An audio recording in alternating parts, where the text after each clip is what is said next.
बीच चुनाव हो गया मोदी वर्सेस प्रियंका। कैसे मोदी की डबल इंजन को प्रियंका ने कह दिया डबल गुलामी।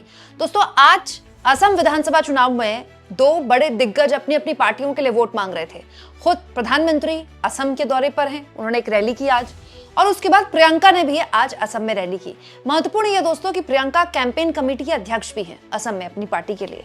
इस बीच आप जानते हैं दोस्तों, तमाम हालात दुनिया भर में जो हैं उसको लेकर दुनिया के अलग अलग राष्ट्राध्यक्ष, दोस्तों चाहे ऑस्ट्रेलिया के प्रधानमंत्री हो या फिर यूके के पीएम हो या फिर खुद राष्ट्रपति ट्रंप हो, अपने अपने देशों को संबोधित कर रहे हैं।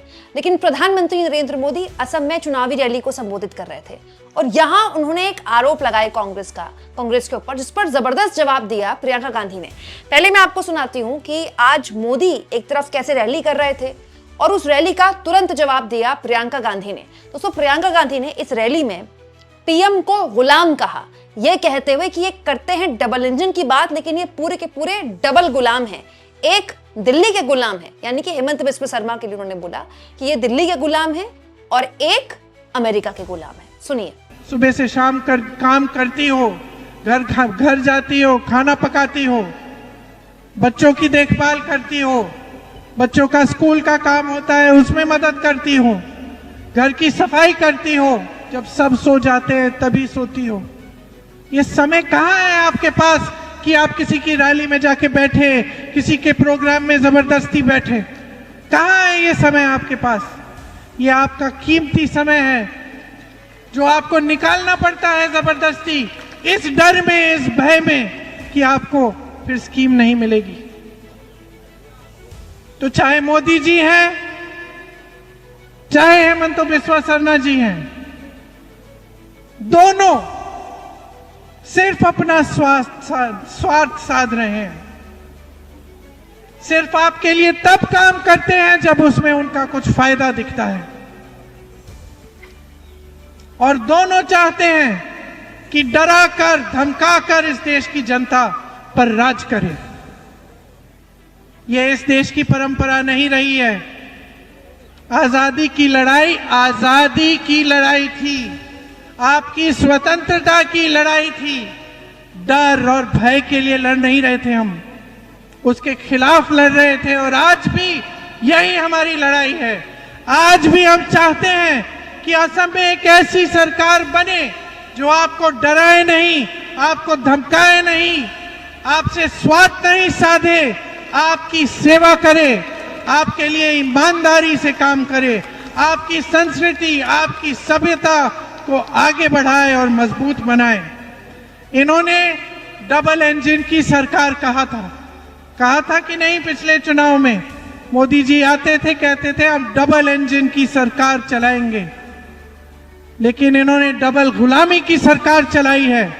मोदी जी अमेरिका के गुलाम बन गए हैं और उनकी नीतियों की वजह से आज पूरा देश संकट में है, और हेमंत जी मोदी जी के गुलाम हैं, और ऊपर से ये चाहते हैं कि ये डबल गुलामी की सरकार इस असम के सुंदर प्रदेश और स्वाभिमानी प्रदेश की जनता को गुलाम बना दे, दबा कर रखे। आप सर उठाओ अपना, सीना तानो अपना, और मन बनाओ कि जो नई सरकार आएगी उसके साथ एक नया असम आएगा, आपका असम। दोस्तों, प्रियंका गांधी का ये जो बयान है बड़ा जबरदस्त था, बड़ा तीखा बयान था। जैसे उन्होंने ये बात बोली तो वहां तालियां गूंजने लगी। दोस्तों, इस वक्त जो दुनिया भर में हालात हैं इसके लिए भारत किसी भी तरह से जिम्मेदार नहीं है, लेकिन इसमें कोई दो राय नहीं कि राष्ट्रपति ट्रंप ने पिछले ऑलमोस्ट आप समझ लीजिए कि 1 साल का वक्त हो गया, इस 1 साल में जिस तरह के बयान उन्होंने भारत के लिए और पीएम मोदी के लिए इस्तेमाल किए हैं, और उन बयानों के जवाब में उनकी चुप्पी मतलब एक मौका देती है विपक्ष को इस तरह की बात बोलने का। दूसरा हेमंत बिस्वा शर्मा जब से उन्होंने कांग्रेस छोड़ी, जब से वो बीजेपी में आए और वो सीएम बने, तब से ऐसा लगता है कि वो इस वक्त जबरदस्त कंपटीशन में है। मतलब भाजपाई सीएम को भी पछाड़ रहे हैं अपने सांप्रदायिक बयानों में। इसीलिए प्रियंका ने दोनों के लिए इस तरह की बात बोली।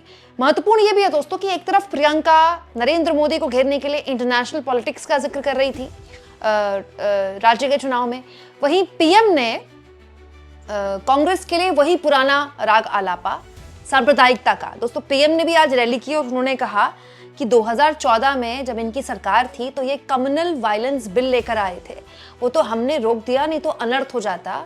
ये दरअसल मुस्लिम लीगी कांग्रेस है। दोस्तों प्रधानमंत्री मोदी की बात सुनिए। साथियों, 2014 के चुनाव से पहले कांग्रेस की केंद्र सरकार ने एक कम्युनल वायलेंस कानून बनाने का प्रयास किया था। इसका मकसद था अपने पक्के वोट बैंक का तुष्टीकरण।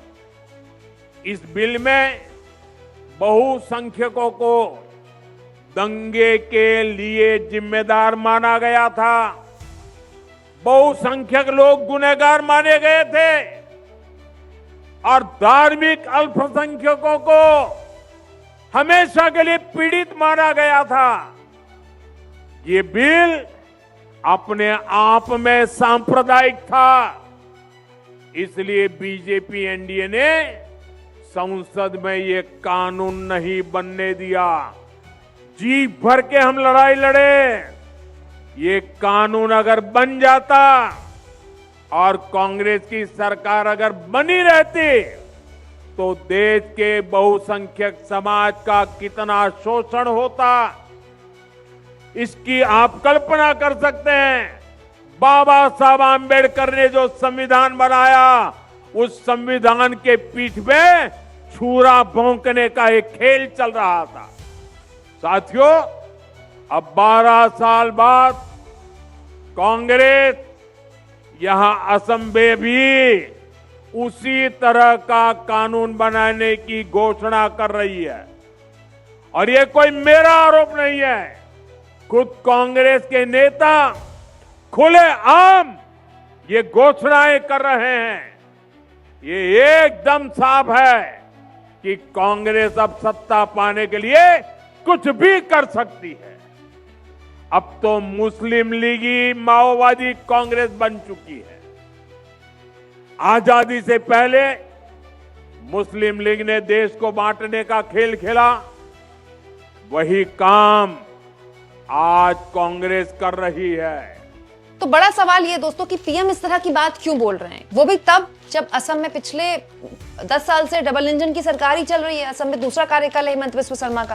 दोस्तों आज इंडियन एक्सप्रेस में असम चुनाव को लेकर मैं एक आंकड़ा पढ़ रही थी, तब जैसे ये बात पीएम ने बोली, मुस्लिम लीगी कांग्रेस और कांग्रेस को मुस्लिमों के साथ दिखाने वाली एक तरह से छवि जो पीएम ने प्रेजेंट की, तब मुझे इस आंकड़े का याद आया। दोस्तों ये जो आंकड़ा है ये इलेक्शन कमीशन का आंकड़ा है और ये जो डिस्ट्रिक्ट्स दिखाए गए हैं दोस्तों ये असम के हैं 2006 के बाद से। 2006 में आप देखिए लगातार कांग्रेस का जो ग्राफ है कभी कभी इंप्रूव हुआ है, कभी उसमें कमी भी आई है, लेकिन कांग्रेस ने जो मुस्लिम मेजोरिटी वाली सीट्स हैं, ये सीट जो है वो मुस्लिम मेजोरिटी की सीट्स हैं, तो कांग्रेस ने मुस्लिम मेजोरिटी की इन सीट्स में बहुत अच्छा प्रदर्शन किया है। जैसे मैं 2021 के पिछले विधानसभा चुनाव का यहाँ पर जिक्र करूं तो इस आर्टिकल के हिसाब से यूडीएफ, AIUDF वहाँ की जो एक पार्टी है, उसमें AIUDF जो है बरुद्दीन अजमल की पार्टी है, वहाँ की स्थानीय पार्टी है और आप कह सकते हैं ये मुस्लिम वोट बैंक, स्ट्रॉन्ग मुस्लिम वोट बैंक है। यूडीएफ को जो वोट मिला था करीब 16 सीटों पर उसने चुनाव लड़ा था, 15 सीटें उसने जीती थी। वही कांग्रेस ने 29 सीटों पर चुनाव लड़ा था, 16 सीटें जीती थी। मैं यहाँ पर मुस्लिम मेजोरिटी की सीट्स बात कर रही हूँ, ठीक है। वहीं से पहले अगर आप देखें 2016 के विधानसभा चुनाव में तो 26 सीटों पर चुनाव लड़ा था, 14 सीटें जीती थी। हालांकि विधानसभा चुनाव के बाद अगर लोकसभा चुनाव का देखें टैली, तो ये बहुत अच्छी टैली है कांग्रेस के लिए। दोस्तों लोकसभा चुनाव में कांग्रेस ने 17 सीटें जीती थी। इसके अलावा भी दोस्तों ये पूरा ग्राफ है। जैसे कांग्रेस को आप देखिए, कांग्रेस 2006 में 14 सीटें लेकर आई, ठीक है, असेंबली इलेक्शंस में, राज्य के चुनाव में।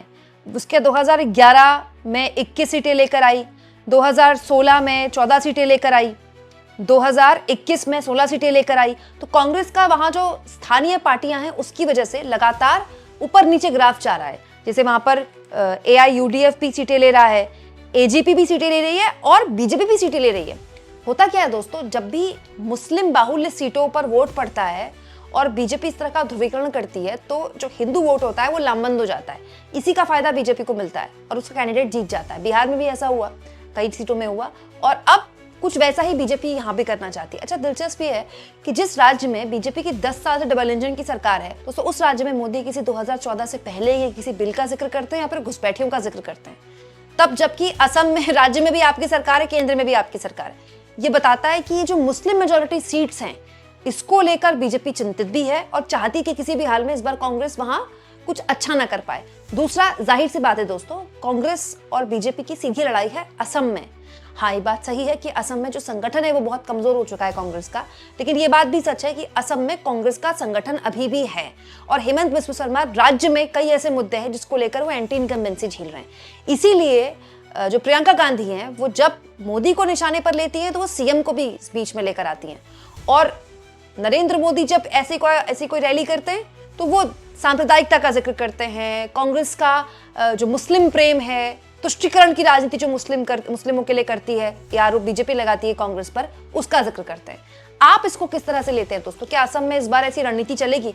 और अगर आप भी असम से इस चैनल को देख रहे हैं तो आपको क्या लगता है, असम में इस बार किसकी बनेगी सरकार? कमेंट बॉक्स में जरूर लिखिएगा और जितना हो सके चैनल को शेयर भी करें दोस्तों और सब्सक्राइब भी।